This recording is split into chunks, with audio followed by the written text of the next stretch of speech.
remember pulling a gun out on me. We was about to fight, and I remember pulling a gun on me, and I remember seeing my life, and I just remember taking a deep breath, like, oh, you scared for real? Like, I remember telling him dead in his face, I was like, bro, I never would try to take you from your family. I was like, bro, you pull out a gun on me? I was like, bro, I don't hate you. I just thought you was disrespectful, and I just don't want you to look the same going home so you can think about what you say the next time. I was like, I would never want to take you from your family for what you just said. I was like, and this moment sucks. I was like, because I'll never be able to prove to you that you can't disrespect me. I was like, because you're too scared to fight me. And so he was just like, bro, I'll put it up.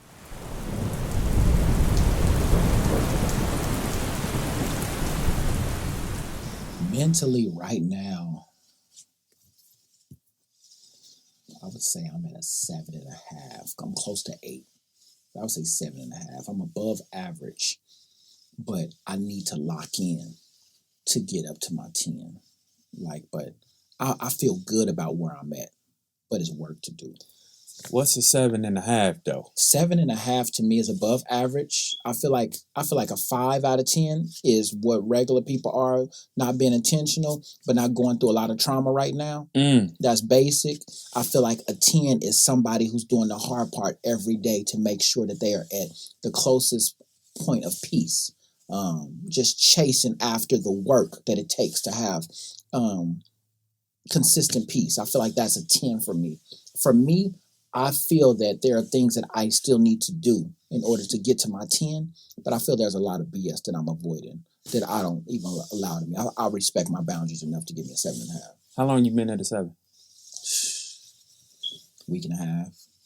So what number are you coming from? 3. Why are we at a 3? I'm everybody's strong friend. And for me, it's hard. It's hard for me to find mine. So a lot of times in life, I realized that I was everybody's strong friend, and I didn't have one. So now with my boundaries, I look forward to blocking off people's access to me and only allowing strong friends in my circle. I don't need to be able to pick and choose who can be there for me. The way I show up for people is the way I like for people to be able to show up for me. And so when I meet people, I'm inspecting to see if there's somebody I can do life with. I'm not interested in having random moments intentionally. If we're gonna have a random moments because God put you in my position in my lane for a second, and we can bless each other, or I can be a blessing to you, but I don't need nothing back for that. But if I'm investing in you, I need to be able to get something from what I'm pouring into. And I realized that I was giving my heart to a lot of people, and I wasn't getting no change. I wasn't even getting receipts. You know what I'm saying? So if you looking at it in today's world, like I can't even write off them. You know what I'm saying? Like at least give me something for what I'm giving out. But the person that gives genuinely don't know how to protect themselves until you're empty. Now I'm resentful because I've given so much, and the people that I've been given to are only takers. So I didn't realize until I was empty that they didn't have anything to give back to me. So I'm done pouring from an empty cup. And so now I realize that it's time for me to go ahead and get what's for me. And that's how I got back to my 7. I'm trying not to fan out. Bro, you crazy. You crazy, man. But you know how much I appreciate your words and your talking and your ability. How do you come from being the strong friend? Because you know how people say, I like to please people. Once you a people pleaser, it's hard to get out of being a people pleaser. How do you transition from being strong on being the strong friend to like, nah, me first? Number one, you got to have a conversation with yourself. The number one thing that I did to make me be okay with it, and don't get it twisted, it's a daily thing. But the number one thing that I did is I looked at myself and was like, bro, you don't think you worth what you give other people? I had to literally look at myself and tell myself, like, Mike, you give everybody the best of you, and why you take the leftovers? Why you want to settle? Why you sitting there overwhelmed? Why you depressed? When you give everybody else the energy, how come you can't find somebody to lift you up? Most of the people I encouraged, bro, wouldn't even believe me if I told them I was depressed. They would laugh at me. Like, yeah, right, you can't get depressed. You're the reason why I'm having a good day. Yeah, but I used everything I had left to make sure you had a good day. You didn't even think to ask me about where I was at because you couldn't even fathom me not having a good day. And so because after 12 to 15 people this week that I poured into, I realized that my cup was empty and I was giving y'all the drops. I was giving y'all the reserves of what I had. So for me, I'm now looking at all these people that I thought was my best friend. And I realized I was everybody else's best friend and I ain't got one. Lonely, dog. So, and I said, if I'm going to have what I give to everybody else, I can only trust me to give it to me. So before I go give anybody else what they need, now what happens is that when I go give people what they need, I'm like, bro, I don't need nothing back from it. That was for you. But it's because, number one, I got enough boundaries to say, you know what, I'm going to make sure my cup is full. And God's just going to bless y'all with what runs over my cup. You know what I'm saying? I think I heard Ayala Fix My Life. Like I heard her break down. What's in my cup is my cup. This is for me. You can't have what's in my cup, but you can have the overflow of what it is because God is constantly blessing me. So when he overflows from it, that's good. But when I find out I'm empty, I need to segregate myself or confine myself and make sure me and God get a chance to tap back in. And once he gets my cup back full, now I'm ready to come back outside and see what everybody else talking about. What can I do for y'all? And now I do it without remorse. I mean, I can do it without resentment because now what God has given me was for y'all. And when you look at me like, Mike, I'm so grateful for what you did. Oh, thank God. That was him. You know what I'm saying? I don't need nothing back from that. That was God using me to do that. That was not me. So now it's like, all right, cool. I can give freely without needing anything back from anybody. Yeah. It's my gift, but I had to give it to myself first. I like people like you for certain reasons. What you did with that Ayala. Yeah, I still don't know how to say it right. Fix My Life. Yeah. A lot of people who have people, not that you're trying to sell us anything, but I'm just going to use that for lack of a better. A lot of people who are selling us on who they are. Like we're sold by who they are, like how you speak and the things that you say. Will not give somebody else credit like you just did. And you made sure you gave her credit for something. That was just so dope to me. Appreciate you, bro. Another thing, it's off but it's on. All right. You said you had to look at yourself like you deserve this. For sure. I sometimes tell women this who talk about my they be like, man, you're such a good man and your wife got such a good dude or what. Not that I'm perfect, but I always ask them, is my wife better than you? Do you think my wife is better than you? So why don't you think you deserve a good man? Why you keep dealing with what you're dealing with? So that just made me think. Bar, though. That's a bar, because that's an angle I wouldn't even thought of. Yeah, I encourage women all the time. But for you to bring your wife into it, because the person that you decide to spend your life with, that you have on a pedestal, that you know how much you care about her, for you to tell a woman that you're just encouraging randomly who's come to you to give you your flowers, say, do you think my wife is better than you? Like, I would never even think to include my wife into the conversation. That's God, bro. Like, that's different. It ain't just like I just got it. You know what I'm saying? Same though. Because you say a lot of stuff, so I imagine sometimes you be like, what the? How did that? For sure. You be like, ooh. But while you in the mode, you going because he's still feeding through. But you like, I need to. Then you find out you're talking to yourself because a lot of this stuff he's saying, he's speaking through you. A lot of times when I'm speaking to somebody, I'd be like, oh, that was for me too. And I'm like, I'm talking to us right now. I'm not just talking to you. And that also helps somebody feel like you're not judging them. Yep, facts. But back to, you travel, right? What's your title? So for me, if I'm describing myself, man, I always say, man, I'm a speaker first. Yeah. Like, my voice is me. I'm Moss Talks. Like, my name is Mike Moss, and I'll be talking. Like, that's going to be me to the death. Like, I'm Moss Talks. I'm a speaker, man. I'm an encourager of people. Life in her story try to break her, and she just refuses to stop. She refuses not to get what God has done for her. And the fact that she is being embraced by the person she has been praying to me is only a direct reason because she has been obedient to God. Everybody in here who don't know how this is going to work out, be faithful to what you know. Be faithful to what God has called you to do. God will do exceedingly and abundantly above all that we can ask or think. Y'all, this right here is exceedingly above all you can ask or think. Everybody out here giving thanks, that's exceedingly and abundantly not done with you. He is not done with me. You keep being faithful. God is going to take care of us. He has already promised. My sister Sophie Thomas, if y'all know her slogan is, God, you promised. If y'all are overwhelmed and feeling like it's too much for y'all, repeat those. I'm a brother, man. I'm an uncle, man. I'm a favorite uncle. Shout out to my little brother. Baby in the world. Yes. You're the happiest baby in the world. You are the happiest baby. I'm a favorite uncle. You know what I'm saying? Like, let them know. But, man, I'm a chaser of peace, bro. And so my job, I work for the airlines as a flight attendant. And my job is to take people from one place to the next. Like, and for me, we can dig into that later on too, man. But that was just me chasing peace, bro. I never planned. I never grew up thinking about being a flight attendant, but I knew I was different. And because of that, I'm not afraid of stuff that other people don't understand. Stuff that people don't understand excites me. God is cold, because that's exactly where I was going.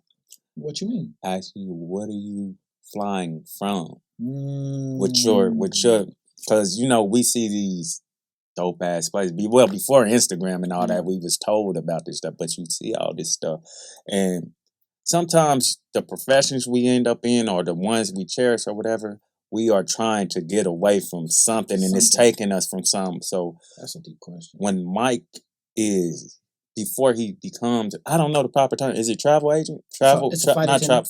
Flight attendant. Yeah. Flight attendant. Mm-hmm. Before he becomes flight attendant, what is he boarding a plane to get away from? Man. Mediocrity.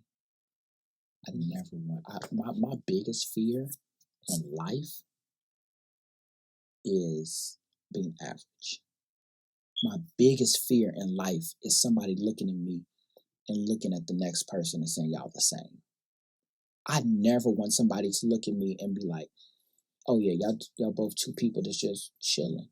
Like, no, like, it's offensive to God for me to do life one way. Like, I'd rather fail my entire life trying to be great than be comfortable and look cool to people my entire life and know inside my heart that I have regret.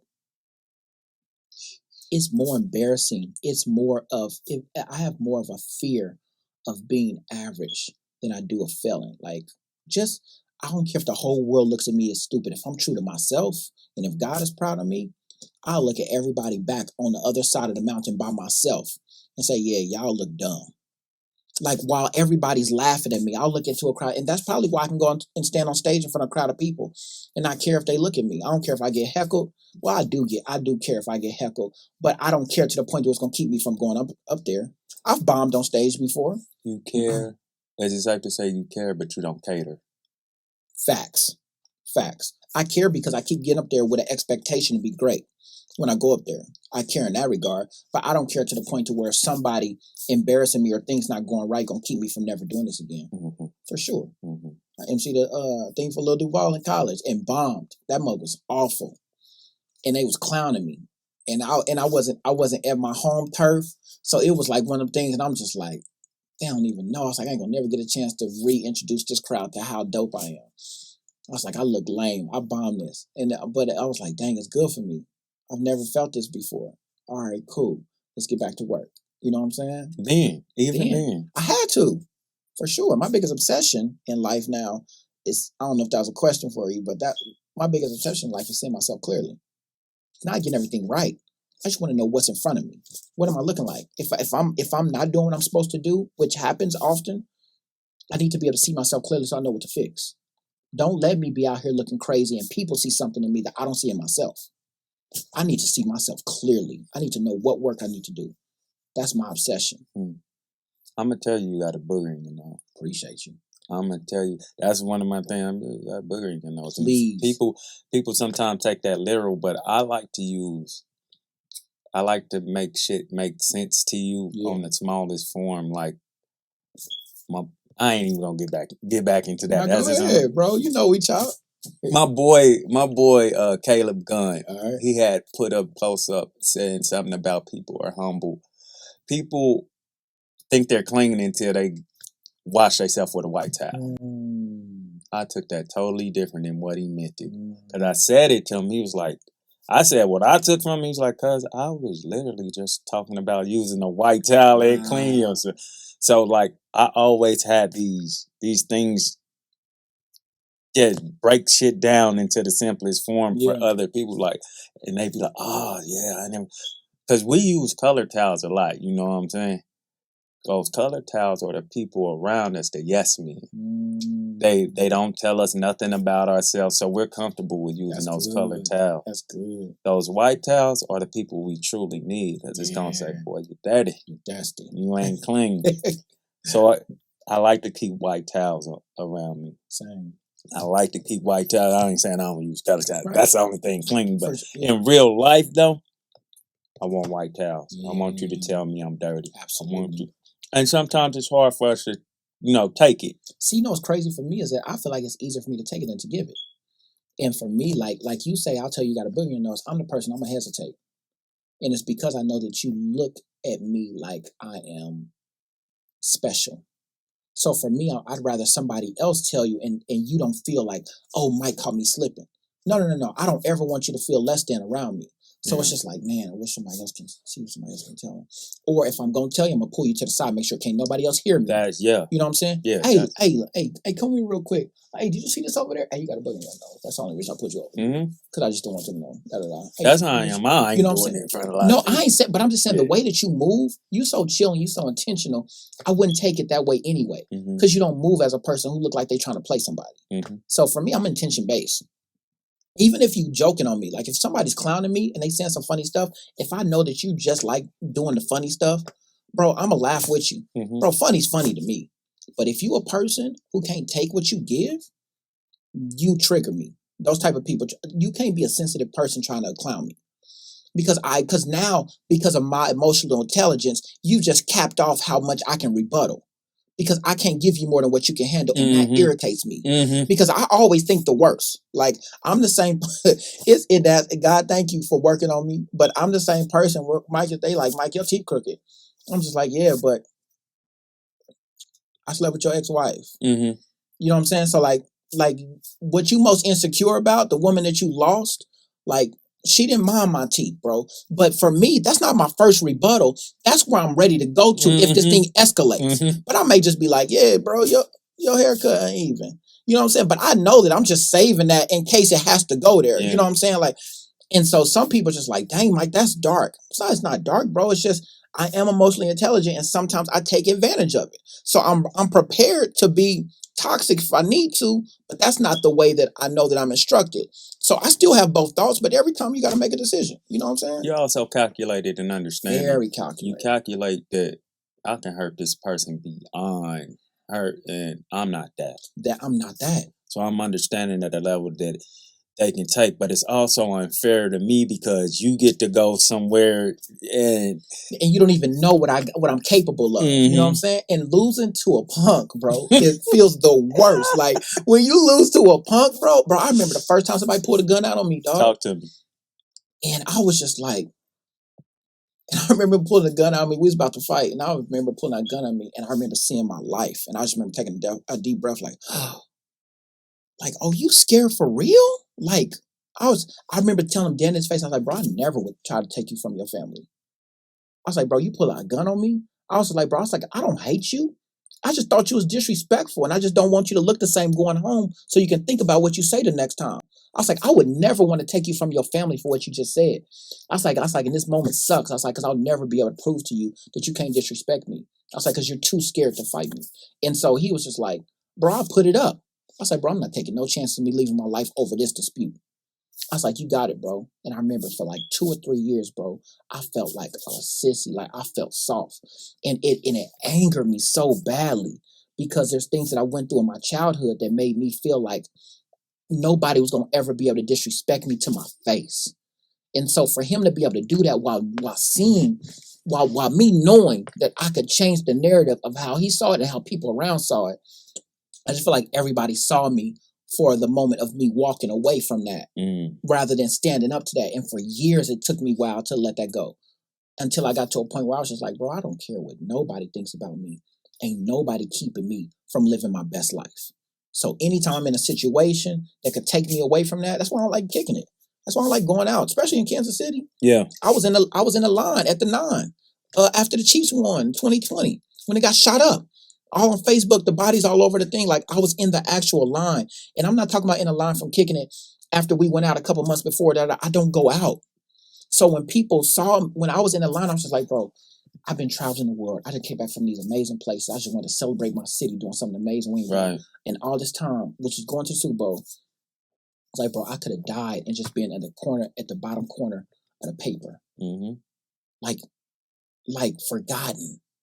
Because I came out here to celebrate, doing something to regular people. I was like, you know what? I was like, I don't care. I was like, I will always tell people that I'm from Kansas City. I will always be proud of it. I was like, but I ain't coming back here to do certain stuff. Right. I'd rather go to Miami or go to Vegas or go out the country and celebrate the Chiefs winning than be at home doing certain stuff to do it, because everybody's mindset ain't the same. I may come to the parade, but I'm not going out to celebrate it. And people just like, Mike, well, it's been years. Why don't you just do it? I'm just like, because everything got a number. God can only give me grace so many times before my number's called. And so I might be in a paper under, oh, this amazing speaker, I was just home, just celebrating the Chiefs' victory. But I went out 7 other times when people got shot around me and it doesn't happen to me. It's going to happen eventually if I keep doing the same thing, expecting a different result. It's just insanity. You know what I'm saying? Like, I can't. I got to move different, man. And I'm like, bro, I don't care what I got to miss out on here, bro. I'm not missing out on what I got to do. Yeah. So. Childhood. You brought that up while you were speaking on letting somebody get away with something because of the things you've been through in your childhood. Yeah. Running through it. Because for you to correlate that to that, it's got to be something there. Definitely. That's crazy too. But I told myself I wasn't gonna talk about that. This thing. But hey, if we here, that's where we at. Man, my childhood, man. I had a grown family member, bro. They used to take their anger out on me, bro. And I had a lot. I felt like I couldn't defend myself. And we was raised to be like, you couldn't disrespect or backtalk an adult, right? Mm-hmm. And so for a lot of us, I think a lot of Black people, we become used to our trauma. Like, yeah, we got beat, but hey, listen, that's what it is. And for me, it's just like, but there's a difference between disciplining and beating. You know what I'm saying? Yes, like, sir. It's a difference between you teaching me a lesson and you using violence to correct me until you feel like you've gotten your pride out. You know what I'm saying? Yes, and so as a child, you can feel the difference. I can feel when I came home and I lied about my report card, not having my report card and my grades wasn't up to par. Mm-hmm. And you told me when you get home, I'm gonna see about it. I know what that feels like. I also know what happens when I say something that maybe a child shouldn't say, but there was truth in it, and you felt embarrassed in front of people, and so you're punching me in my face instead of whooping my behind or doing something like I'm a man, knowing good and well I can't defend myself. Mm-hmm. You know, like so different things like that. And so what happened is that, bro, I used to grow up telling myself, God, I just want you to make me strong enough to be able to fight the people that took advantage of me. Like, I don't want no uneven. I don't want no gun. I don't want to kill them. I just want them to feel me at the same strength as them, giving them back what they gave me. I'm talking about for years. I'm talking about at the age of 7, like, God, just make me strong. For my 18th birthday, I just want to be strong. Mm. When I'm grown, like, let me be strong, just catch an even phase. You know what I'm saying? And so then that's probably why when me and my friends started getting into altercation with other kids and stuff, like, I used to enjoy fighting on the court because it was practice. Like, I wasn't fighting them kids. I was fighting that adult that was taking advantage of me. And I was just like, bro, all right, cool. So anytime something pop off, somebody say something about my brother, I'm like, all right, cool, it's practice. Here we go. Let's get it. Now, you ain't gonna say that about my brother. Nigga, who is you? All right, bet. I'll tell you who I am. I'm somebody who need practice so I can fight that adult when I get later. You know what I'm saying? Like, it was never about being tough, but it was about proving to everybody else in the world that I wasn't gonna be afraid of them. Because I hated the feeling of being afraid, and I was afraid of that person. You know what I'm saying? And so for me, I never wanted to feel that again. That's the reason why when I got in the situation with the dude with the gun, it stuck so long for me to walk away from that. Because that was my only moment to show somebody that you wasn't going to take advantage of, or that I wasn't afraid of you. And I felt like he might have went on for the next couple of years or for the rest of his life saying, yeah, I punked this one dude just one time at this park. Like, I'm a part of his story in a different way. I can't change that narrative because I had to walk away. So I have to let him say whatever he wants to say with that narrative. Yeah, I almost got into it with this little dude, but he was soft. He wasn't talking about that. That bothered me at that time. You changed the narrative just now. What you mean? Because no matter what he say, you were the stronger man in that moment. You didn't realize it then, but you were. To be able to walk away from your pride, thinking forward, like, and you know what's crazy about you thinking about that? Because you had no kids or nothing to live. You know, when I don't have kids, it's like I ain't got nothing to lose type deal. Yeah. You realize you had plenty to lose, even without a child. Yeah, for sure. It's for you to be able to think forward in that moment, then taking it back to where you was a kid, where you built yourself up for these moments to be able to handle these moments and die to yourself. Yep. Shooting about that. I like that. You changed. You changed the narrative right there on this camera. To me, you changed the narrative. I appreciate that. That is, like, give yourself, like, come on, cut. Like, give yourself a pat. That's a problem, too. What you mean? I don't know if you pat yourself on the back enough. For you. I hear that. You don't want to hear, you don't care to hear it from other people, but you need to hear it from other people. I had to realize that, like, because sometimes you go into these moments to where somebody say something, you're like, damn, I didn't know I needed that, or whatever. But fuck that. You know how they say, love yourself or you cannot love somebody else? Right. You have to do that same thing with patting yourself on the back, because it's like, I would never, sometimes you can be pushing towards something and be like, fall off because you're not receiving those affirmations you talk about. You know what I'm saying? And it's like, I'm doing this for nothing. Not saying you'll be like that. I'm just saying a lot of us do that, but you got to remind yourself, like, hey, you did that. When it's something that is hard for you to do, but like, I see you give a lot of people praise. Have to. A lot of, you lift a lot of people up. You lift Jeremy up a lot. That's my guy. I think that's dope. Appreciate you. Who's lifting a lifter? That's why I'm at a 7.5 now, because of the people that I got around me. Okay. So that's why I'm intentional about that circle. Those are the other lifters. You see what I'm saying? Like, even yesterday, as I was preparing for this podcast, it's crazy because you keep telling me like how honored you are to have me here, and I feel so honored to be here. Appreciate it. And it's because like you may see this as the early stages, but bro, you got something so special with this podcast, man. Like, you've been so true to yourself and so authentic in allowing other people to share who they truly are that it separates itself from other stuff that I see. And so, yeah, other people can have a production. They can have a whole team of people. They can have, that's just money. I feel like money is the one thing that is the easiest thing to come by. It's the easiest thing to get. It's the easiest thing to lose. It just takes consistency. Now, simple, and let me not say easy, I mean simplest thing. Easy has to do with staying focused and sticking to it in order for that to happen. But in terms of simplicity, it's just math. If you want to be rich, you just be consistent at something until it works out, and then somebody else values it and they pay you for it. If you want to have the best body, you be disciplined, you eat a certain way, you work out a certain way, and then you have a different look than everybody else. Bro, I was listening to something by Darius Daniels today. I know you said you like him too. This dude said that if you want to do something extraordinary that other people haven't done, he said, just keep doing the small things consistently. He said, and eventually, matter of fact, Kenny Smith from the TNT show said something in exacting like this. He said, a lot of people look at people like they're extraordinary. He said, but extraordinary people just do ordinary stuff. Extra.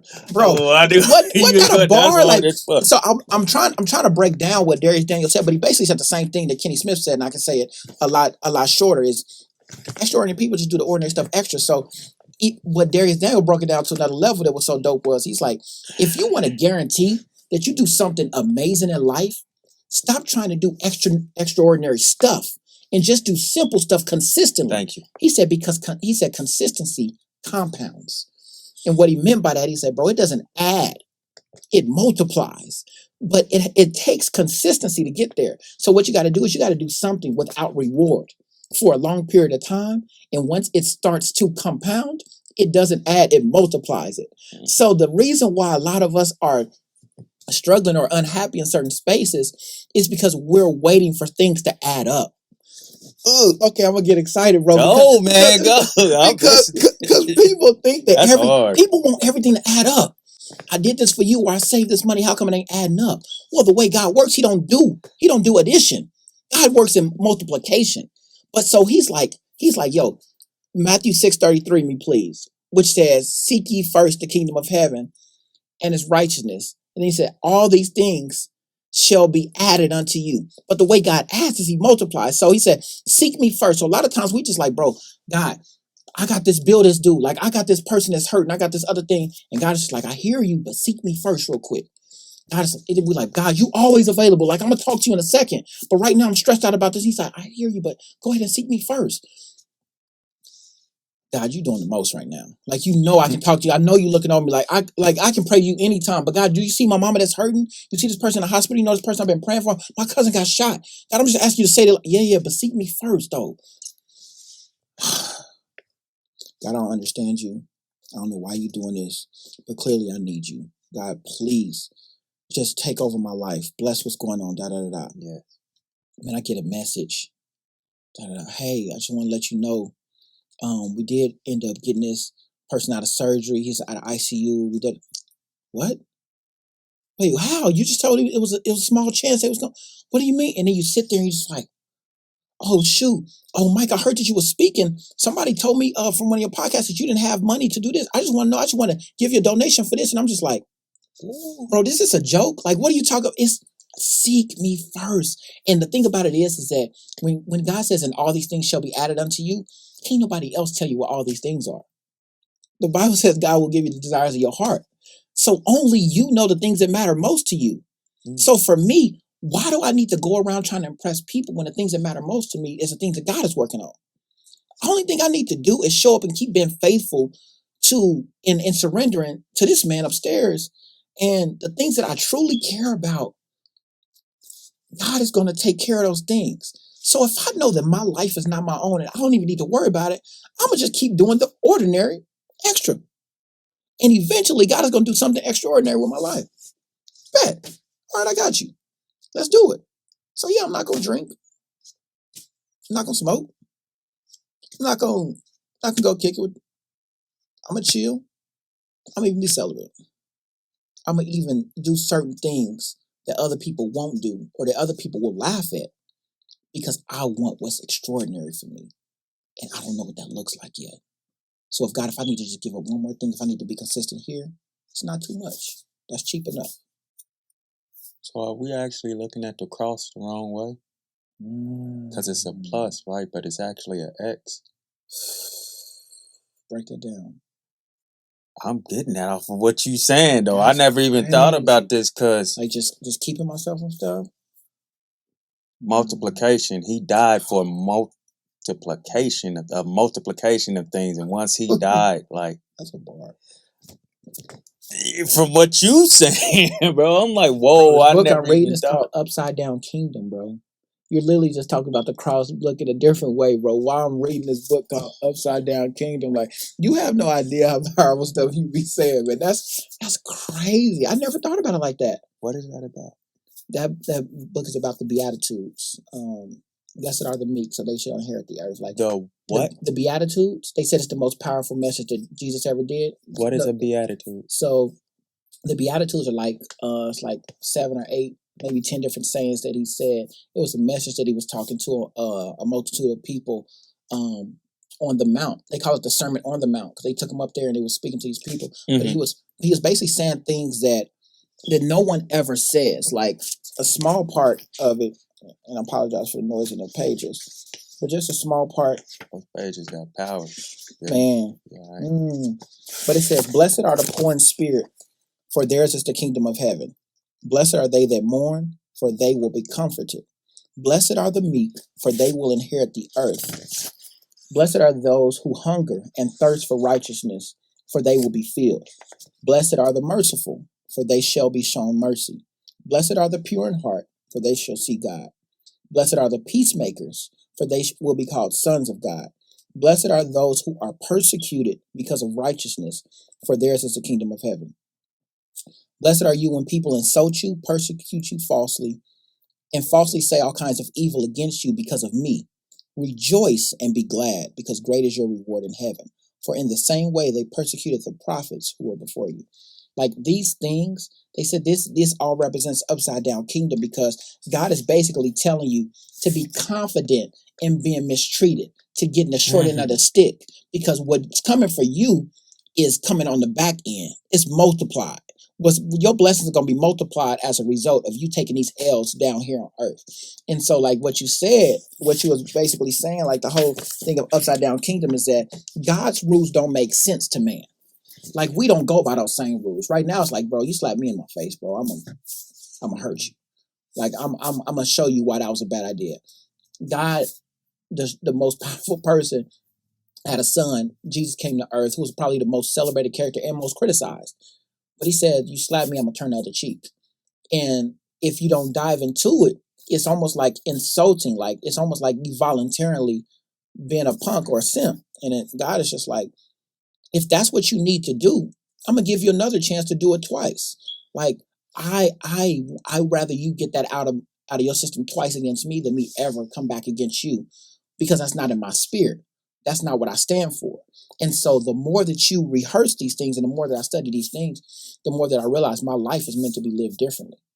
And it's tough, because I still got pride. I still got myself. And so God is having to rid that, but I'm constantly going back and forth with that. And that's why sometimes I'm a 3 and sometimes I'm a 7.5. When I'm a 3, I'm trying to do it on my own. I'm trying to make sense of the stuff that I'm seeing. I'm trying to add up. God is like, I'm trying to multiply, Mike. Compound this thing. Keep your head down. You got your own cross to carry, bro. For sure. Jesus carried his cross, but the human side of him said, take this away. Yeah. If you can, but your will be done. And you gotta, that's dying to him. That's dying to yourself. Facts. And actually, it's a bar. Actually, bro, what they meant for evil, God meant for good. What that dude who raised that gun to your face meant for evil, look at you now, bro. If you didn't start there, would you be here? Man. Start building yourself through what you went through with him there. If you can stand after you've built yourself up to be able to handle this situation, and you can die to yourself right then and there with a gun in your face, that makes you a powerful speaker. That makes you powerful anyway. A person with a gun in your face, he didn't even shoot you. Oh, no. He thought he had all the power, but actually the power was you. Mm-hmm. And correct, he didn't put it in my face. He just showed me the gun. Okay. So I just want to clear it up. He didn't point it at me. I mean, if he pointed at me, I definitely wasn't about to fight still then, for sure. Like, keep it a buck, you know what I'm saying, for sure. But he showed me that, and I was like, oh, you got extra help. I ain't going against both of y'all. You know what I'm saying? Like, so that was that. But in that moment, I had a decision to make. Like, because after I told him, I pointed out, he's like, oh, I can give it to my homeboy. Bro, I don't trust y'all. I don't trust, right, that's your homeboy. Bro, give it to my homeboy. Give it to my homeboy. Bro, let me hold it. You know what I'm saying? I got if you trust him that much, like you want me to trust your homeboy. Bro, and I've never understood it, because people just like, and I've seen people I've seen people online where people hold the gun to somebody else and they start fighting. And I'm like, y'all got a lot more faith, but I think there's a different mentality too. We don't have nothing to live for. I feel like people that don't have stuff to live for live longer than people who got something to live for and take risk. Because when you don't have nothing to live for, you not being afraid of death allows you to avoid it a little bit longer. Now, just the way that life works, sometimes that cycle just gonna come back around. But bro, even the people that die at a young age, have gone through so many battles that the average person don't even go through in their lifetime. Like when you're a warrior, and that's why when I look at people like my friends and my friends that come from the streets, like I'll be asking God to preserve them long enough to just get the knowledge that I'm getting. Because I know with the type of mindset that they got, bro, if you put this game with your heart, bro, nobody gonna be able to tell you nothing. So like people look at me and they celebrate me and they be like, bro, look at all these people you got around you, it's dope. I'm like, look at all the dope people I got back home. Mm-hmm.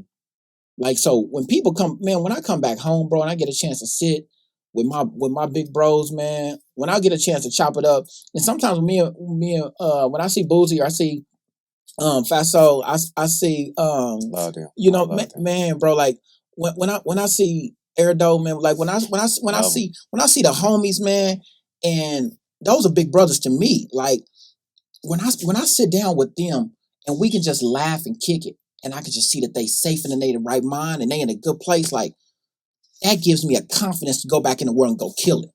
Because the people that I love are taken care of. The people that are, bro, when Boozy and Talisa asked me to come do their wedding, that for me was like doing the Oscars.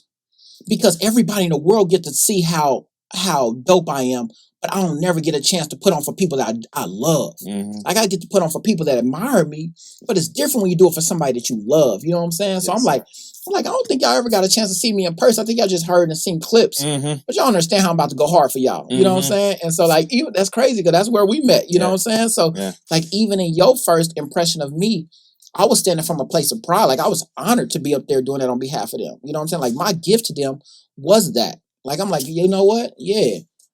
I may charge somebody else $7,500 to do this for a couple hours. But for y'all, I just want you to turn the camera on. Mm-hmm. Like just make sure that everybody else don't forget this night, and I'm gonna make sure they don't. You know what I'm saying? So for me, it's like that's my gift. Like that's what I love. And it's almost like don't offend me by asking me how much either. Ooh. Like don't offend me by asking how much. People that pay for me are people that haven't invested in me. So they pay up front.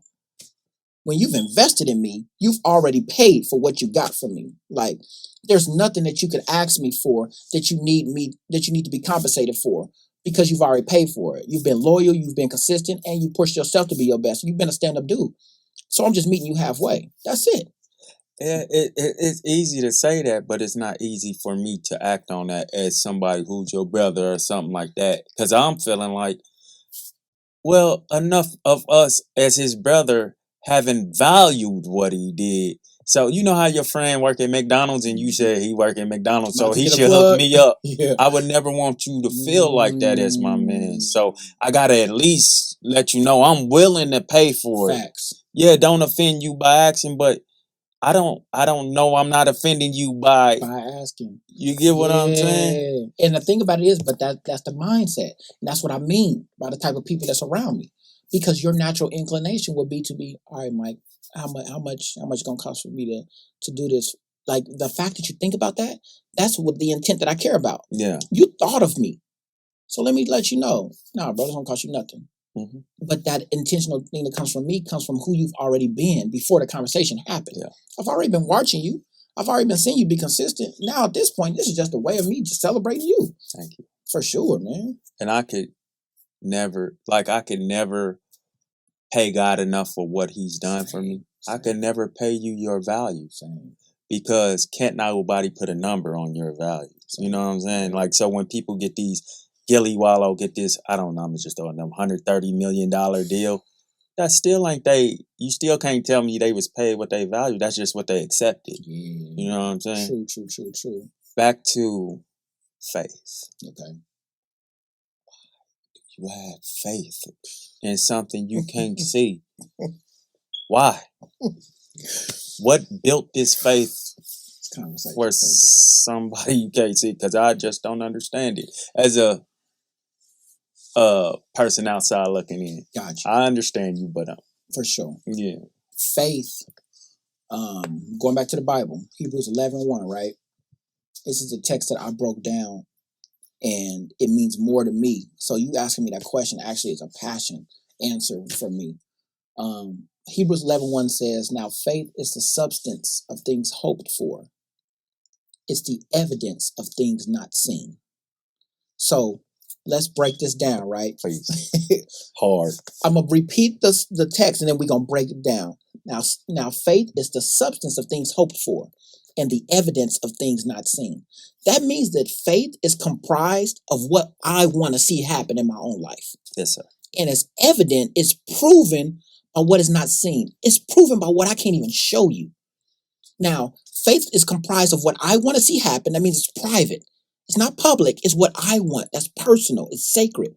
And it's evident, it's proven by what's not seen. So if faith is comprised of what I want to see happen, something you don't even know because it's in my heart, and it's evident by what I can't even prove to you, I can't show you what it looks like. Why am I trying to prove to you that I got faith? Faith for me is personal to me. So faith should be covert. What does that mean? Like you know how they say on these missions, like secret? Secret. It don't have to be lived in secret, but the confidence comes from a secret place. Yes, sir. So the confidence in my faith comes from me knowing and you not. Mike, why you think you can do that? I got faith I can do it. You ain't never seen nobody do it before. But God exists. If God exists, then my purpose can. What I want most to happen, God created the universe in 6 days from nothing. You think he can't make the purpose happen that only he put on my heart to happen, or my mind? This is my heart, this is my mind. But where he put on my heart and my mind, you know what I'm saying? Like, how come he can't? Like, and because I think big enough like that, because my faith is big enough like that, I know it's gonna happen. And when I get into that bag, when I'm thinking like this, now the gun stuff makes sense. Because that dude had no idea I had faith or I had something else that I wanted to work toward.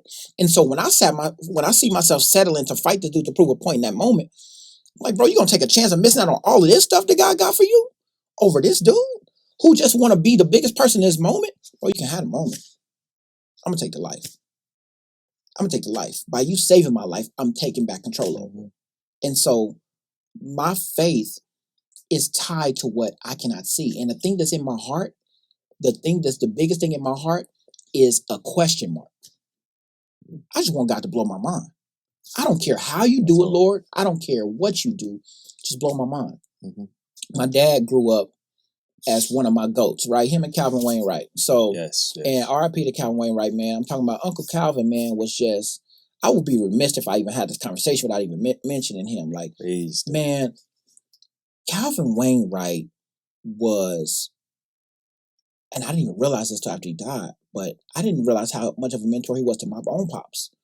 So, like Boozy, Doe, like Marty, you know what I'm saying? Like all of Tay, like all of my big bros, like who I feel like gave me confidence and accepted me in a place I wasn't from. You know what I'm saying? I was born in the 59th Prospect, like coming from there and being basically raised. I feel like we was out there from the time I was like 6 or 7 until I went off to college.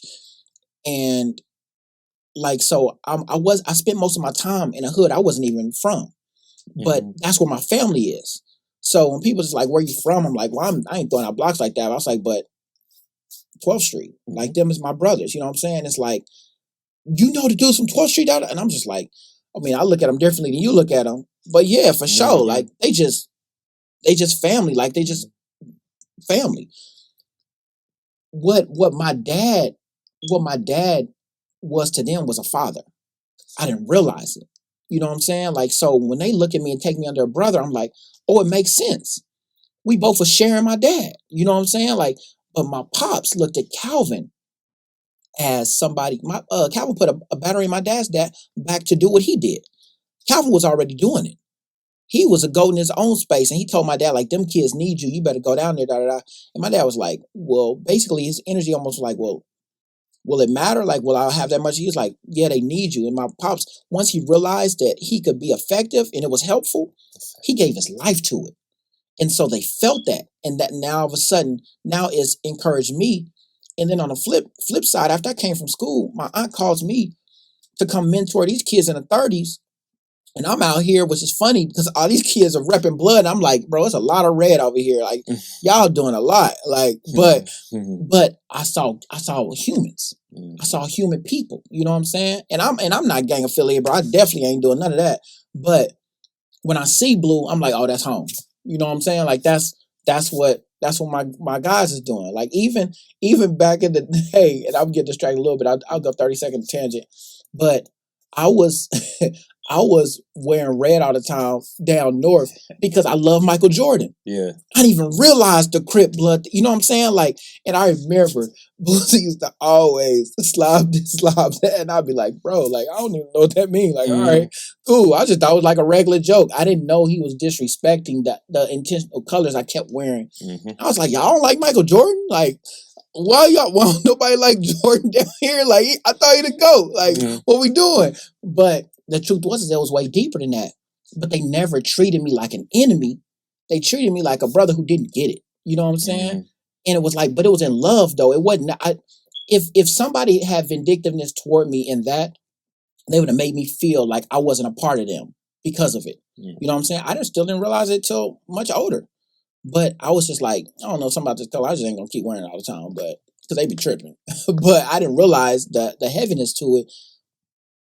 But what I'm saying is that my father had such an impact, and that's who Mike Moss is here too, which is another part of my story. Why I went so hard in college, because here I'm just Lil Mike. Like, you ever hear Booze hit me up, Lil Mike? You remember this story? Da da da. I'm 37 years old, 240 pounds. You know what I'm saying? Like, ain't nothing little about me. I'm bigger than you. I'm bigger than you now, but because you know me in that space, it's not even offensive to hear it. It's almost endearing. Because you know where I come from. Lil Mike, I'm like, oh yeah. Still your baby bro. Like, so for me, it's I love that because where people, and this is a bar too, but people call you by where they met you. People call you by where they know you. So like, if I bring a girl home and they like Lil Mike, they're like, why they call you Lil Mike? I'm like, because I am Lil Mike to them. And it's like, I was like, you can't call me Lil Mike, but they can. It would be offensive if they called me anything else but Lil Mike. But Lil it's Mike. Offensive if you call me Lil Mike. Because you met me as a big boy. I'm a man. You know what I'm saying? Like, all you know me as is Mike Moss. You don't even realize that I'm the second. My dad is the OG. You know what I'm saying? Like, he the one. But in Kansas City, though. So when my dad comes to Oakwood, which is in Huntsville, that's where I went to school at HBCU out there. When he comes out there and they realize he got the same name, he's like, wait, Mike, so who's Mike Moss? I'm like, both of us, but he the first. And they like, I mean, I know it has to be true because he's your dad, but I can't imagine there being another Mike Moss. And that just goes to God's grace and how he allowed me to make a positive staple in that community. You know what I'm saying? But in Huntsville, Alabama, if you say the word Mike Moss, like, ain't nobody think about my pops. But if you say Mike Moss in 12th Street, ain't nobody think about me. Because that's the foundation that he did. But that's all out of respect to Calvin's his example and his guidance to my own dad to be the pillar that he was in Clymer Center and T.B. Watkins and Parker Square, Wayne Minor, like that whole area. Like, I got brothers from all over there, man, just from my dad choosing to be faithful to his purpose.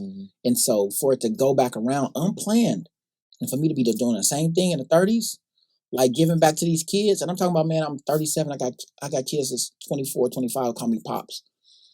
And at first when I used to do it, I'm like, bro, don't be calling me your Pops, man, I ain't your daddy. Until I realized that was a way of showing respect. That was a way of embracing me. That was a way of showing me, like, you what I didn't have. They ain't gonna call anybody Pops. They not gonna call anybody with you, bro. And that's what I'm saying. Like, for me, like, it means so much to me that somebody like that who on face value look like they don't fear nothing, who look like can't nobody, you know what I'm saying? Like, I see the way the world looks at us. And for them to see me and be like, oh, yo, Pops, what's up, man? I'll be right with you, da-da-da. Or, Pops, we gonna get some food when you come back in town? All right, for sure. Like, that's my thing. Like, I just want to see you. I want you to see you. Like, not as the person that you are, that you got to be out there. I want you to know I'm here for you. What's on your heart, man? What you got going on? How your family? Everybody good? No. Don't tell me they good because I'm asking. I'm prompting you. Tell me what's up.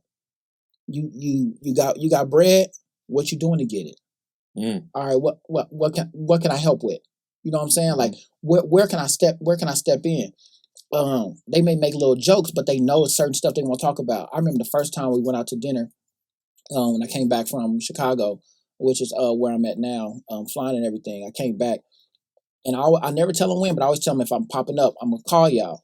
I was taking my sons out to eat, and they pulled up and it's like, Pops, you know I got respect for you, right? And I was like, why are you telling me that? They was like, shoot, because it's crazy out here, and we all left our guns in the car. And I was just like, my first thing was just like, bro, y'all be having y'all stuff on you all the time. He was like, what? He's like, even right now, he's like, I feel naked. He was like, but out of respect for you, he's like, yeah, man, I kept my stuff in the car, and I'm just like, I was like, we can kick it in private. We ain't got to be out. I also don't want y'all looking crazy in a situation, because I know it's crazy out here, but at the same time, bro, it means a lot to me that you did that. You know what I'm saying? Like, I didn't ask you for that. I didn't even know that all of y'all was carrying. I was like, okay, maybe one of y'all.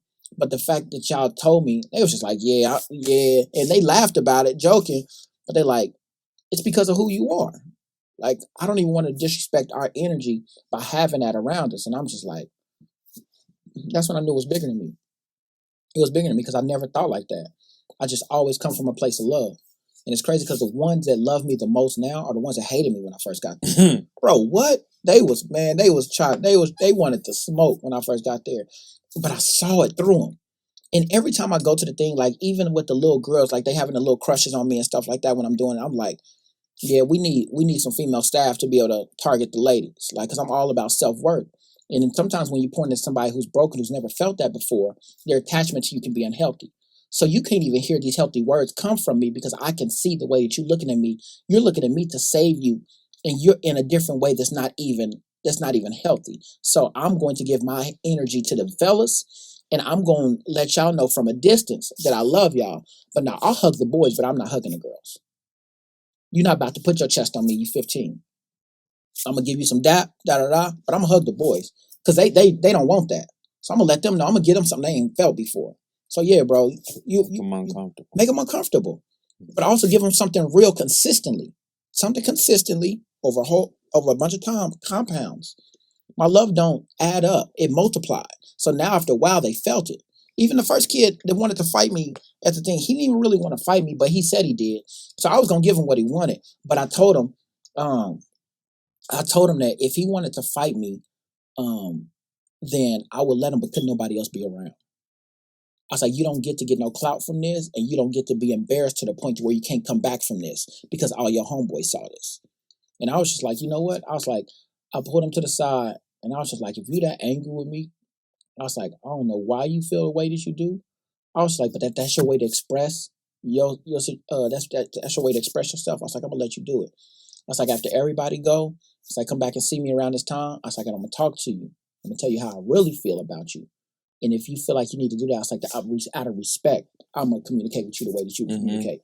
But once we do that, win or lose, because I'm gonna put you down. But once we finish, when I come back the next day, I was like, I will never bring it up again. Yes, I won't embarrass you. I won't tell nobody what happened.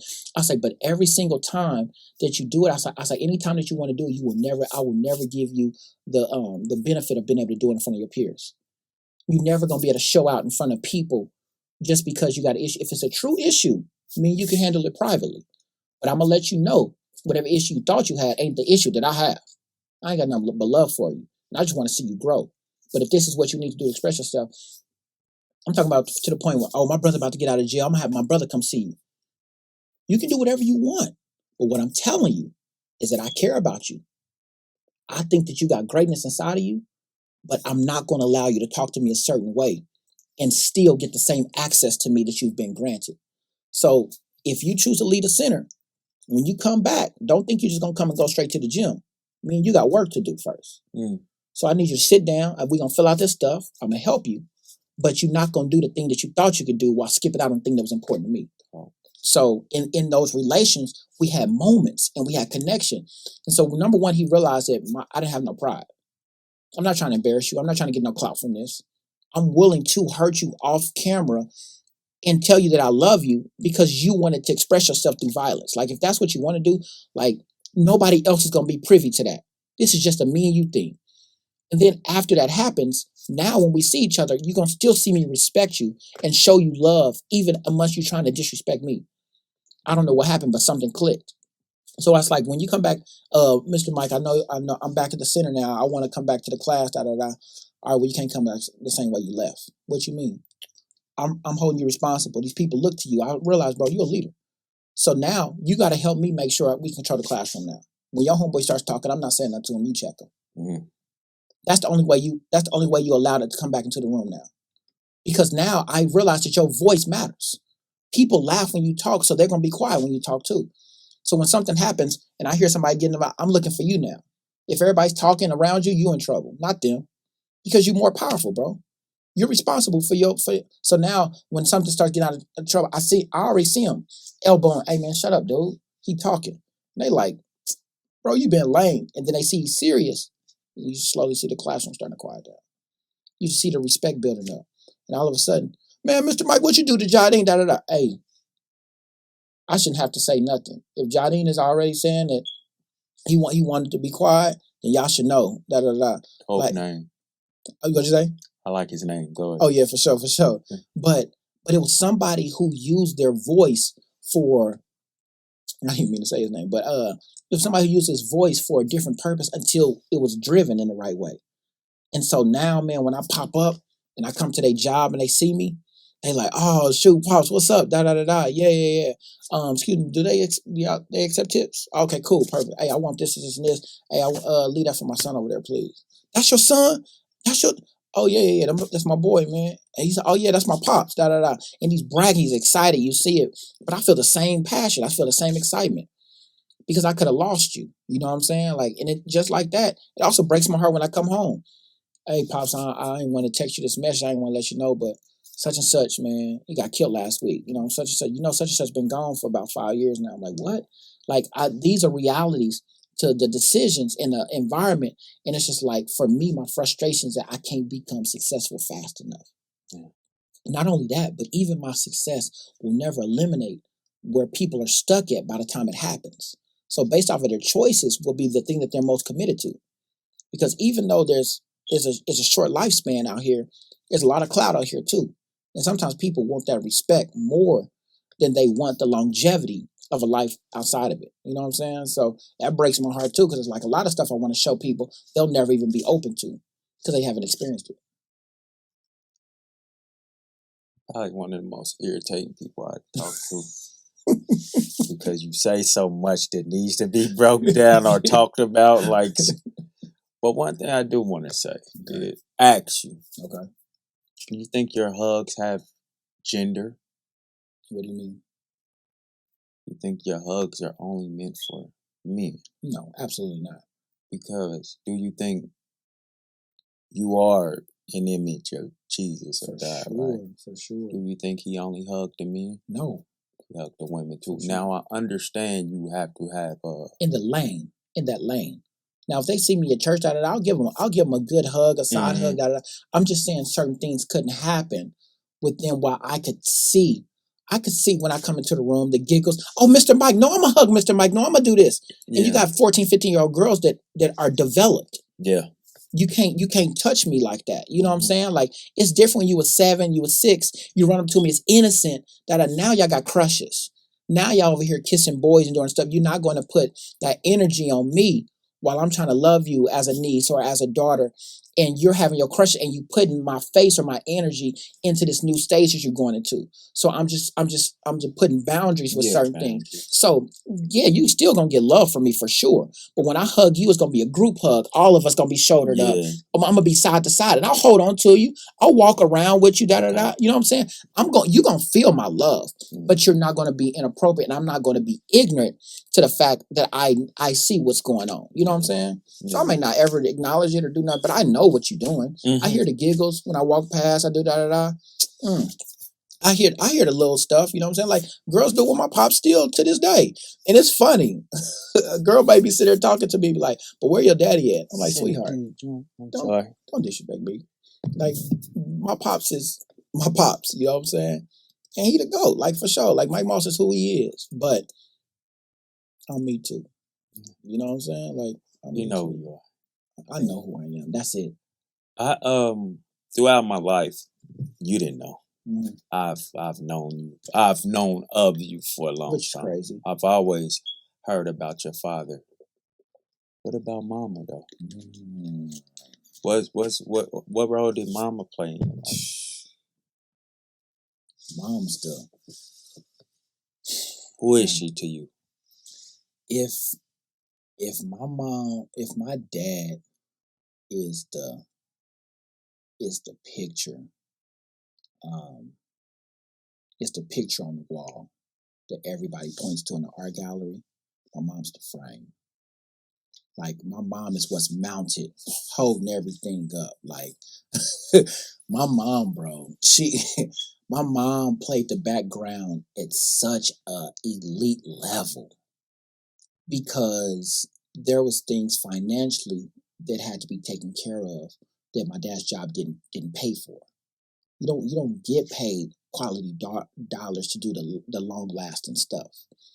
Like, and so I think that's the reason why a lot of people don't come back, is because they can't make a sustainable life with giving all of that time. Like, it's the most purposeful work, but you can't make it sustainable. So with my dad committing to that, my mom a lot of times had to do stuff on the back end to make sure we were good.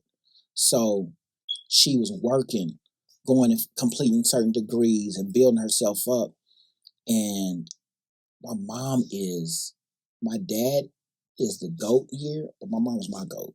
Like, hands down. Like, my mom I get my personality from my mom, I get my face from my pops, and I get my heart from my dad too. My mom had a love for people too, though. Because even my mom, that's another thing. Like, with them, Miss Moss, they know that's another mama for them. Like, they got access to my family in a way to where I have to remember that we're not blood related. Like, I'm like, oh yeah, technically these are just my friends, but nah, these are my brothers. You know what I'm saying? Like, it feels different because the embrace wasn't just from friend to friend. I saw my father embrace them, and then I saw my mom embrace them. I'm just like, so they really are my brothers. Like, the way my mom, I remember the night where Boozy got shot, Aaron got shot. Mm-hmm. And I don't remember it because of them getting shot. I remember it because of my parents jumping up in a panic to run to the hospital. So I found out later that Doe lost a finger, that Boozy got grazed and had to use another piece of skin to fix the flesh on his forehead. Like, when I heard these things, and I'm just like, wait, what? Because the whole thing you heard first was Boozy got shot in the head. So I'm sitting here like, bro, what? Yeah. Like, so as a kid hearing these things, you in a state of shock. Like, there's no way that this person that means this much to me can be taken. Like, there's no way that stuff makes sense. You know what I'm saying? Like even like with hearing about Devin and stuff like that, like he was so much younger. But Devin was a force before he was even hit puberty. I remember Devin shooting threes at the age of 3, walking around the hood with no shirt on, like by himself. Everybody's like, confident. "Oh, that's us." Look, bro, confident, bro, man, and I just looked at him and I was just like, that dude's gonna be amazing. And it's crazy and because a lot of people used to say that, bro, for sure. Mm-hmm. It was in him, not on him. You know what I'm saying? Like, not trying to prove it, just being it. You know what I'm saying? Like, Devin never appeared to have no fear in any sense. You know what I'm saying? So he had a certain different type of confidence. You know what I'm saying? Every time I come back and I see him be a little bit older, I'm like, man, I hope Devin remember me, because I want to tell Devin what I see. You know what I'm saying? And like, one thing about it is that I was able to give Devin his flowers while he was here, which means a lot to me. Yeah. You know what I'm saying? Because people that inspire me or people that mean the world to me, I want them to always know the value that they've had on me. From Nikki, you know what I'm saying? Like, Nikki, shout out Nikki. Shout out to Nikki, man. Like, she didn't put some words on me. Shout out Nikki. And that's who she is. She always has done that. And I think that her and my mom's relationship, like, I feel like she was one of my mom's first daughters. We got a family of boys. We don't have no girls. I always wanted a sister. Nikki was one of my first big sisters. And so, like, Nikki used to love Marshall, my baby brother, too. Marshall's so cute, the little chocolate, I bet he loved that because people were in love with Nikki. For sure. That jump. Right. And I think that's where Shishi got it from, because she was her little sister. Mm-hmm. She took Shishi under her wing. You know what I'm saying? So that was, I feel like it all happened, like, but Nikki moved with a intent too. Mm-hmm. You know what I'm saying? Like, she moved so intentionally. Like, everybody didn't have access to Nikki. Like, what? Nikki used to look at people like, too. For sure, because she knew herself and she knew what she wasn't gonna settle for too. You know what I'm saying? So it was, you look at that, but also I looked at the way that she gravitated to my mom and the way my mom gravitated to her, and I was just like, that's so dope. Like, I love having a big sister and somebody who would pour into me and talk to me. And so, like, even when I see her now, like, I turn into a little kid. I'm just like, man, I'm just so happy to see you. You know what I'm saying? Like, it just means the world. Even with her baby, like, she give me updates. She ain't, man. Yeah, right. So, but go ahead. So crazy. And even little things like Nikki used to keep me updated with stuff that she had going on while I was away. Mm-hmm. And it meant the world to me because I was like, people know how much they mean to me. And that means a lot. Because sometimes when you're gone, it's just like out of sight, out of mind. But certain people keep you up to date. Oh, da da da da. Oh, that's your cousin. That's your Uncle Mike. Da da da. And so for me, it's like it was always special. You know what I'm saying? Del Shays, my little sister. You know what I'm saying? Like that's my baby. And I don't care how grown she get. That's my heart. You know what I'm saying? Like Zoe, like even like in people like making decisions that may alter their path or whatever. Like it's never gonna change the love I got for you. Yeah. Where I've come home and asked about people that I love and been told I can't talk about them no more. I still love them. Yeah. You know what I'm saying? Like, I understand that certain things go certain ways and certain things that I can't change my heart. Yeah. So even if the access is denied or it's da-da-da, like, bro, when I get on my knees, bro, the same way I pray for this brother, I'm praying for you. The same way I love this person, the same way I love you, man. Our interaction may be different, but I still love that. And if you need me to show up for you, bro, and it's in a healthy space that fits within my boundary, bro, I'm going to do it. Yes, sir. That's it. That's all I got is my heart, man. I can't love you or reject you because of somebody else differently. All I got is my heart. That's all I got. You know what I'm saying? And so I feel like people see that and they love me for who I am. And I'm just me. That's all I got. You talk about your father being the goat and your mom being the frame, and then he got a little goat. I'm not too familiar with your brothers and stuff. Yeah. I know who they are, but Right. I'm not familiar with the stride they walk with. Right. I just know you're a goat to people. So she's holding a goat that's holding a goat. What does that make her then? What is the word for that then? Right. Man, that's crazy to think about. Like, she is, and I guess shepherd is always used in a masculine term, but she's the one directing the flock. Like, she's keeping the flock together. Like, she is the one with the staff that's directing us and being that example for us. And my mom is the first person that I've seen to have that much access to be financially successful. You see what I'm saying? Like, but she did it to make sure that we didn't have to feel the weight of where we come from. You know what I'm saying? Like, so what she did is she gave away her time in certain spaces or her ability to be there in certain times. Not in terms of she wouldn't show up because she was at every game, she was at all those things. But what she did is she wouldn't sleep. She would study when we were sleeping. She would pick up a different job, and we would have to go and do something else. And it was just like sometimes I used to feel resentful toward my pops sometimes because I'd be like, everybody's celebrating you for something, and nobody don't get a chance to see my mom. But you're only able to do certain stuff because moms is doing this. And God was just like, Mike, like, I got her. You ain't got to feel no type of way. Like, I got her. You know what I'm saying? And so I just always want to, like, as a child, you want your mom to get those same flowers. Because my dad is always my dad gonna be good no matter what, because the impact of was head on. But it was in our face. But it was in our face. But without the things being done in the background, we're not even able to show up the way we did. You know what I'm saying? Or the way he did. So I look at my mom and sometimes I look at her like, my dad's gonna be good. People gonna give him his flowers. So I'm gonna definitely make sure I talk about you and give you yours. Yeah, those people give him his flowers, right? Yeah. The outside world. Maybe even y'all too. I'm not saying y'all don't or whatever, but right, for sure. You gotta understand. I'm glad we're giving moms their flowers right now, but when you were saying that, it was making me think like, damn, that had to be beating him up as a man. We think about, you even look at Martin when he couldn't afford to give Gina that money, and then she had to go to Cole and all of that stuff. This is stuff that goes through our minds, though, as men. Like, he may have been smiling and taking his props or whatever, but that's the person I got to go home to when she's taking a beat. And then sometimes we feel like we're not doing enough to protect our when we care enough, protect our woman or doing enough to take care of her, and that beats you the fuck up, whether you say it or not. You know what I'm saying? So for him to still be able to carry on with what he was doing, and that marriage is still... Well, they got divorced before they got college. They got divorced? So, but the crazy thing about it is, bro, my dad's been remarried since 2009. But the dope thing about my family, bro, that I have so much respect and love for, is that my parents don't play about their kids. They gonna show up, and they don't care how nobody feel about it. You know what I'm saying? If they're causing any friction with their relationships, anything, like, they're both gonna show. And so a lot of times people thought my parents were married longer than they were, because when it's time for us to celebrate a graduation or to come together, because we come together. You see the pictures, we all did, bro.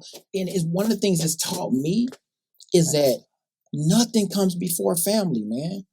Nothing comes before family. So if you as my new wife or as my new partner, the person I'm dating, feel a way about it, we can talk about it when I get back. But it's never going to change the fact of me showing up.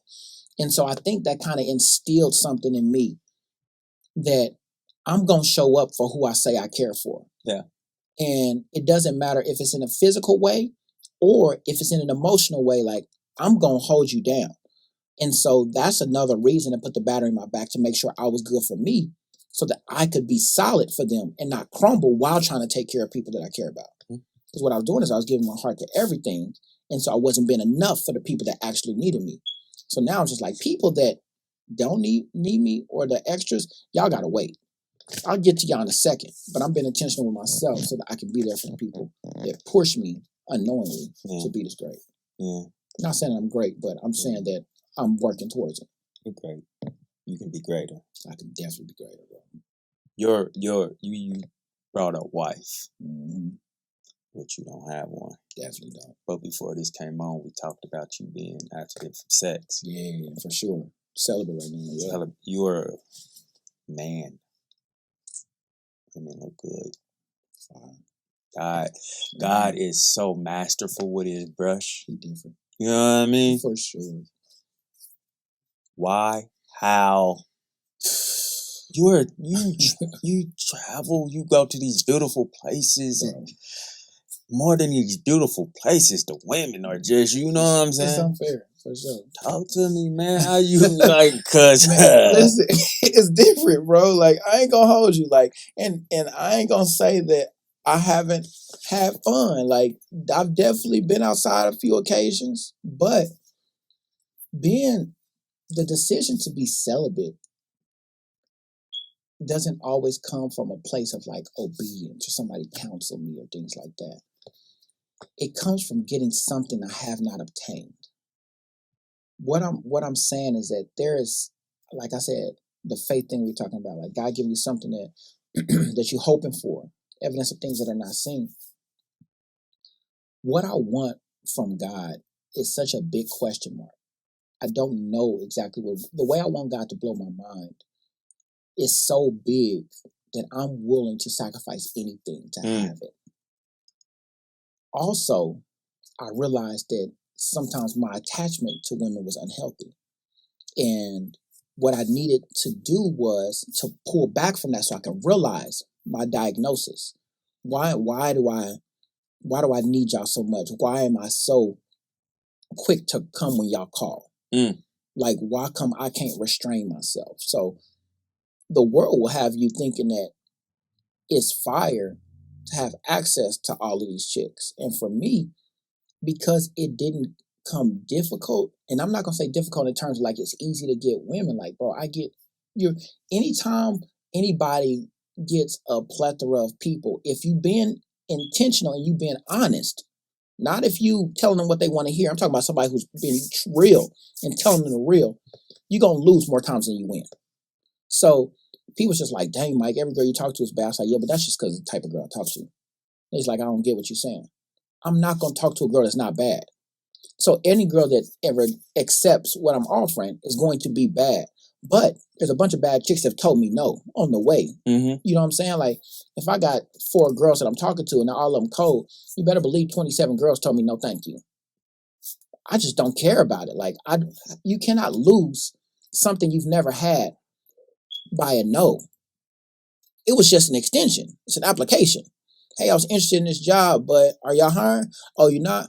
All right, cool. I still got to get money. Mm-hmm. I'm about to put in this another application. If I sit there and focus on the fact that I wasn't qualified for this job, I would never be getting bread over here. Now, all of a sudden, that job is like, oh, shoot, you had qualifications that I didn't consider first because this job that we respect actually, and I'll tell people a cheat code right now, bro, the easiest way to get a bad chick is to have a bad chick. Girls respect what they see and what they are. Like, and when a girl sees you around another bad chick that you ain't hype about, they's like, oh, this is what you do. This is normal. Oh, how can I get to know you? Like, and so for me, what people, my friends used to joke, because they used to be like, Mike, how you be around these bad chicks and you don't be smashing? It's like, we gonna call you friends on Frankie, bro. You around these bad chicks, you just wasting it. And it's a joke, bro, that's funny to me. But I didn't realize how intentional I was. And I was just like, bro, like, do you realize I friends on myself? Girls don't friends on me first. Like, I friends on myself. I put myself in that zone. And they just like, wow. It's like, because how do I know she's the baddest friend? Why would I settle just because she's the first one I met? And now I've disqualified from myself from having the one who may have the most potential or may have the most in common with me. Like, I'm going to introduce myself as a friend, which number one, as a cheat code, listen, y'all about to get some game real quick. Number one is a cheat code because she gets to see me for how dope I am without being physical. Which means that quietly, while she's accepting me as a friend, she has to wonder what it would be like to be with me. While she's wondering what it's like, guess who's my biggest promoter? She's going to tell her friends about this experience from her with the man who has respected her and treated her a certain way. And now all of a sudden, guess what? Instead of one bad chick thinking I'm dope, now I got 5 girls talking about me. So after I finish just being consistently and true to myself and being an actual gentleman to this person, I have people talking about me that never met me. And now I got the biggest thing working for me. People just like, what? But you didn't smash. I was like, but all of them are wondering what it's like. And when I'm ready, I'll just choose. You ruined it because you were so busy chasing clout that you went and got a couple that a couple of dudes was talking about, but you didn't even realize that they had a friend who had to move away when she was a kid, who's just coming back home now and told her doing a whole bunch of different stuff you don't even have access to. Because when you go to introduce her, her friend's got a whole different story about you. Bro, I got all the cards. And when I'm ready, I will introduce myself as a king. I'm an ace, bro. It's chess, not checkers. And the more that I hold out, the more options that I got, bro. So when I go overseas, and I always tell people, like, I'm gonna find a wife ain't nobody seen. And it's just like, people just like, well, Mike, what about the dope girl that you let get away? What about that girl you was talking to? What happened if y'all walk away from each other and she end up getting married? It's like, happy for her. She's still dope. But so am I. Well, Mike, you just letting them all go. What you gonna do? It's a girl right now who's committed to be her best self. And I might be ready in 4 years, and then she'll finally be ready. She's just working on herself right now. Like, she's going through her process too. She don't even know that I'm looking for her. Because I'm not yet. I'm letting her be faithful to her thing rather than me being selfish and stifling what she could become. I'm allowing her to go through her process so that she can be who I need at that point in my life. My purpose is bigger than that, bro. Sorry, bro. That was a little tangent. Sorry, man. Don't sorry me. You watch battle rap when they like, right. Leave him alone. Nigga, leave us alone. You beating the fuck out of us. Talk, nigga, talk. Yeah. I ain't never got that hype on it. You are talking, bruh. It's just, bro. I love just being different. Like, I know that the way I think is not like everybody else. And one thing I would tell people is that if you know that you different and you don't think like everybody else, do not squander who you could be by trying to be everybody else. Find out what it is about you. Search things about other people who have been different. Find people's pain. See the purpose in it. Like, my whole message is pain for purpose. Pain is the one thing in life that nobody in life can avoid. I don't care what your nationality is. I don't care your walk of life. I don't care how much money you make. I don't care what religion you do. I don't care what hood you from. Whatever, everybody in life has pain. I'm not talking about getting shot. I'm not talking about just physical pain. I'm not talking about the loss of somebody. I'm talking about the pain of regret. I'm talking about the pain that nobody else knows about except you, because you had a desire to do something and you made a decision out of selfishness or out of not thinking it through that cost you something from being able to get access to that. A pain that only you can feel. Other people can't even be there for because they don't know it exists. I'm talking about that pain. When we take the thing that we cannot avoid, it's unavoidable, and we use it to push toward the thing that we wonder is possible, which is our purpose. Some people in life kill themselves because they feel like they ain't got none. Other people in life keep working toward whatever it is that they feel that they're most called to be. The most passionate people, they're constantly cannot turn it off. Like they're constantly going after it. If purpose exists, and there's people that haven't proven it, and there's people that only talk about it, and there's pain that all of us have to go through, I realize that a lot of us never get to our purpose because we're trying to avoid pain. What that means is that a lot of people are comfortable failures, right? What that is that I'm on a lily pad and I got my pivot foot for all my basketball players. A pivot foot, for people that don't hoop, is a foot that once you pick up your dribble, you can't move no more. So anything that I do on the floor, anything time I move around, I can move as much as I want with my opposite foot, but my left or whichever one is my pivot foot is holding me down to a certain space. A lot of us have pivoted in a space in our life that was comfortable. It looked like success to people around us, but for us, we knew we were settling. So right now, I'm getting this clout from you, like, oh yeah, you the man right here, but it's a pivot. And as the game keeps going, you're stuck in a space as the world is continuing to change and people are maturing. People who wasn't afraid of falling or getting a turnover, losing a dribble and giving the ball up for a second to where somebody else was scoring while you was watching the game get away from you. You still stuck on your pivot foot. You watching the game from a different point, and now all of a sudden, the person that looks so confident, now you're like, dang, how you get so far behind me? Your comfort zone was attached to what it is that you had seen at that point. For me, I just want to see myself clearly. I want to know that my pain, my discomfort can be used toward a purpose. Not only do I want to know that it can, because I know that my purpose exists and my pain exists, instead of me trying to avoid it and run away from this thing, I'm going to use that which I can't avoid to get to my purpose.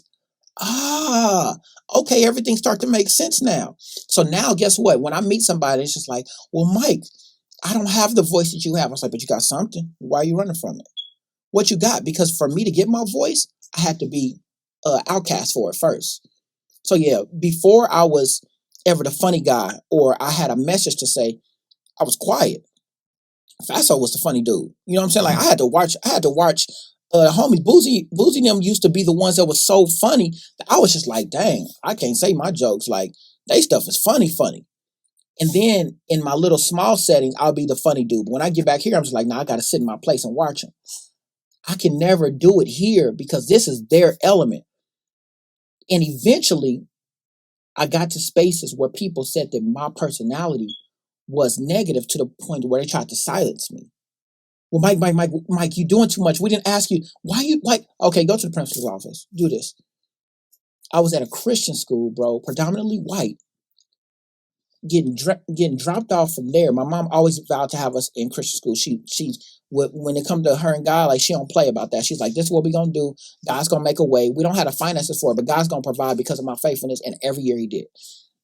That's a story for another time. But in this situation, even though it was a Christian school, there was a white dynamic, there was a black dynamic, and white people don't deal with black people like black people deal with black people. I just don't feel like in the white people that understand us or know how to move, they've done work. They've put themselves in uncomfortable positions to see what we feel, to see how we do. And I have a different type of respect for them. Mm-hmm. But there is a difference in culture, even in history, that have changed lines. And so without getting too deep, what I was celebrated for growing up, in church, being in front of people, doing different things, when my personality came out there, it was offensive. It was it was you're trying to be funny in times when I was just trying to be serious. But because I do joke, sometimes things that I'm saying seriously are still funny to people. That irritates somebody who's trying to control a classroom. My personality can be controlled. I can only be respectful as much as I can. And so when people looked at it as something to silence, they tried to squander me and almost made me feel like I was a bad person.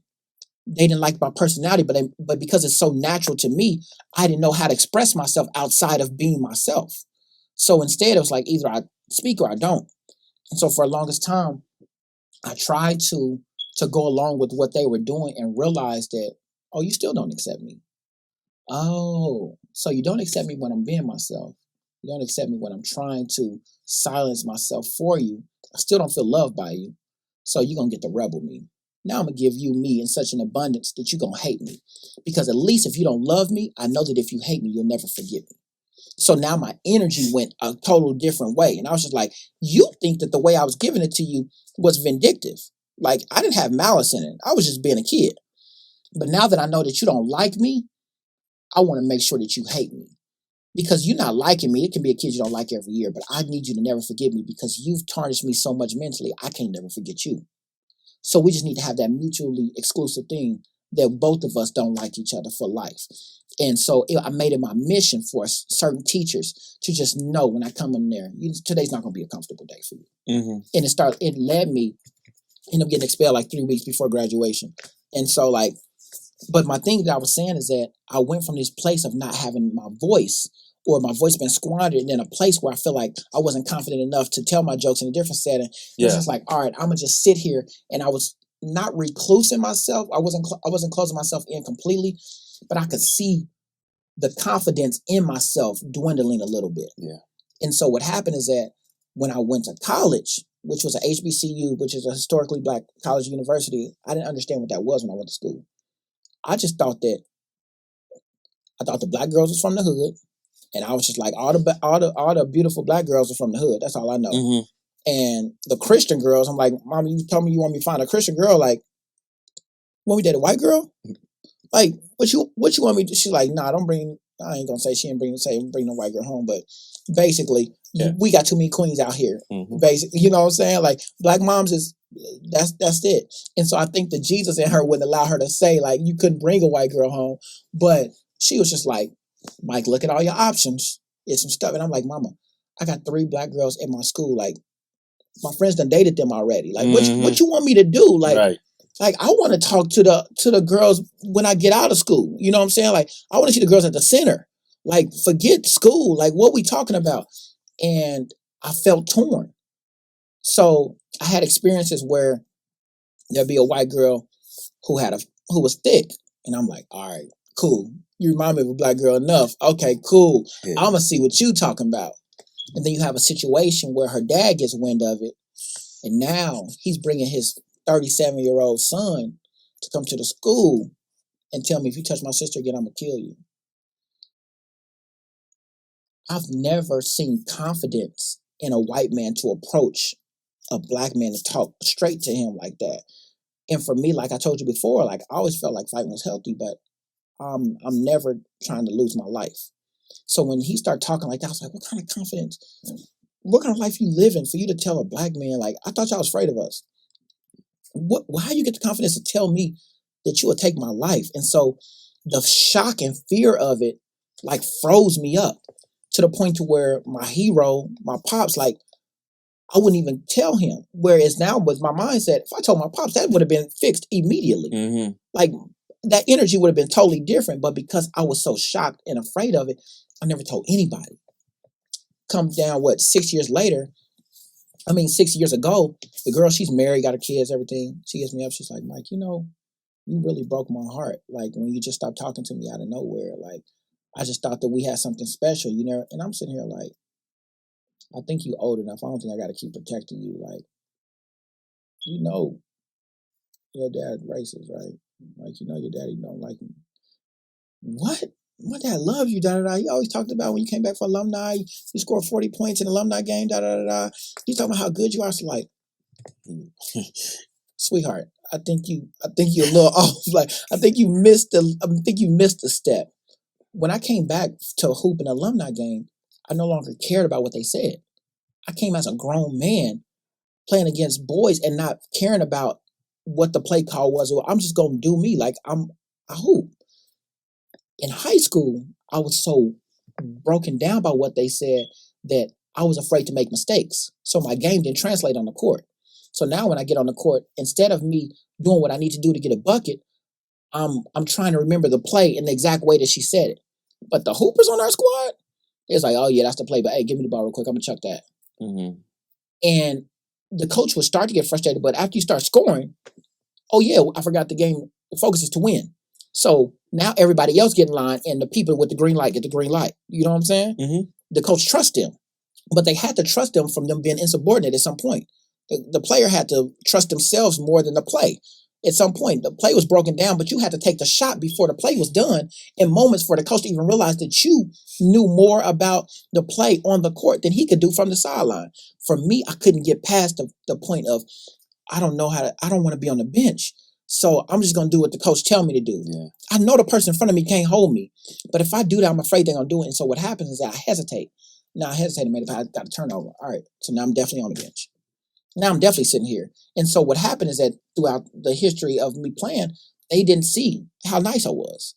When I'm in night hoops, now we hooping with the hood. Yeah. Now it's just me and you. We going back and forth. So now I got my homies, Marcus Walker and other people that I'm going back and forth, Pierre, you know what I'm saying? Like, now we go back and forth at it. So now off the court, he's like, all right, cool. If we got open runs, all right, cool. We're going to be over here, we doing this. It's cool. But I couldn't let that translate over. And I'm like, how come they don't know I can hoop? So now when I come back and I do this, it's like, oh, Mike is nice now. And I'm irritated. I'm resentful. Because I'm like, this is the same player I was back then. I just took my confidence. You know what I'm saying? And so for her, she didn't realize. I was like, yo, I'm just tell you the truth.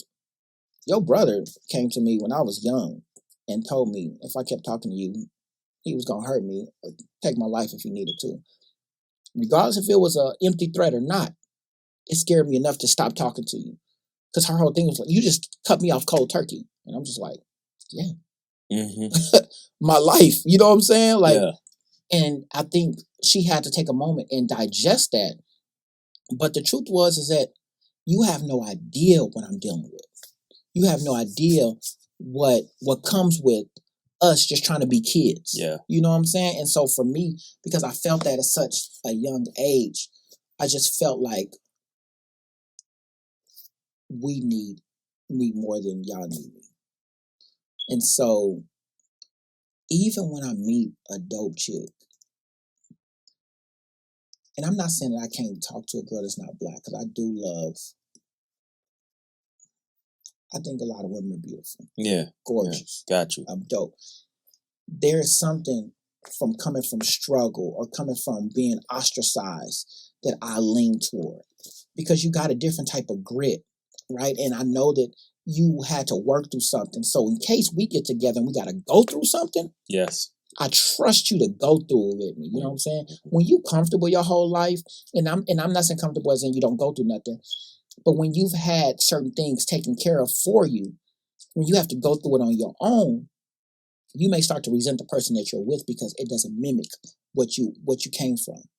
And because of our experiences, I don't always have a referral or a reference to make sure something is smooth for me. I got to go through the pain of it to get to the purposes behind it. And so I have an affinity for Black women for sure, and for any woman that's going through anything. But yeah, bro, that's kind of that. You know what I'm saying? Like, I feel like every time you ask me something, I go on a tangent, but I'm here for it. For sure. Okay. You squandered 3 times on here. There's never been said on here. What? Don't do that again. What? No, did I? Squander. True. What I be saying? You brought us a new word to the platform. Squander. You said it 3 times. I said, he's comfortable with squander. He's comfortable. This is his word. That's his thing. I'm like, I ain't never heard that word so much. Yeah. Man, I could talk to you forever. It's dope, man. In closing, I would ask you to, of course, pray us out. But before you do that, mark us out. You get what I'm saying? Is that leave you with some wise words? Where does that come from? Before I do it, the name of the podcast is Indelibly Mark, but I know in Cali, mark out is a totally different thing. Yeah, but we're gonna give it power though. We're gonna mark the episode, like stamp it. Yeah, and you gonna mark us out indelibly.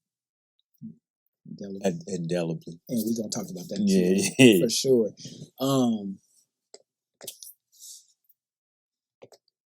It hurts to stop. Okay. It's the pain of regret. It hurts to keep going. It's the pain of pushing through. Choose your pain wisely. Everything hurts. Whether you take losses in life or whether you sacrifice now to get what God got for you later. You can't avoid pain. I'm just here to tell people to choose your pain wisely. That's pain for purpose. Got my quote. Pray us out, man. God, I'm grateful, man. You got me and my brother here just blessing one another, man. Like, the people that are going to be blessed by this is a bonus, but I'm grateful to have some quality time with my brother, just a chance to chop it up, to brag on you just a little bit, and to let people know that our pain is the thing that makes us worthy of having access to you. Pain for purpose, strength and weakness. That the Bible talks about, that our strength is made perfect. That your strength, is made perfect in weakness. That's pain for purpose. By us being weak, Lord, is the ingredient that you need in order for your strength to come through. So instead of us coming to you all together, complete, fixed, Lord, we are giving you ourselves as we are. Broken, humble, humiliated, vulnerable, failing. Whatever that is, God, Lord, we give that to you, and we tell you to show us your strength. Make us perfect because of who you are, not because of who we are or who we're becoming. But God, take this little bit that we are and take everything that you are and show yourself strong in our lives. I thank you for every individual that is represented by this podcast. Lord, I say a special prayer for Damo and just for his family and the calling that you have on his life. Thank you for this platform and what you blessed him with. But God, I just ask that you don't add this thing to be greater, Lord, that you multiply it, that you allow that his faithfulness to this vision and to his purpose to be compounded, so that other people and individuals who have no idea that they need to be indelibly marked, that they have an opportunity to feel your purpose for him, for them through him. Allow what's going on in this podcast to continue spreading, to continue reaching so many different individuals. I just ask for anyone in the city who is trying to do bigger, who's trying to do better, who has a story of pain that they didn't want to share, but it is truly turning them into their purpose.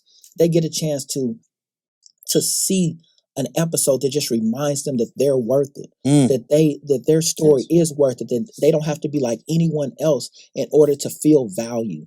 But Lord, I ask you to remind us who you are, and that always, no matter what we do in this life, that we truly appreciate and that we look forward to what you have for us hereafter. I thank you for every guest that's ever touched the grace the stage, and everybody's going to come after. And I ask you to continue to bless us and keep us. But more than anything, Lord, I ask you to save us when you return. In your name we pray. Amen. Amen. Listen, I love you. Love you too, bro. I appreciate you. Thank you. I'm blessed. Man, same, bro. The goal is to leave a lasting imprint on their minds and their hearts. We pray you've been indelibly marked. Thank you, Lord. Same, bro. That was hard, bro. That's God, man. Hard. That's God, bro. That's crazy. Yeah. Man, when we first started,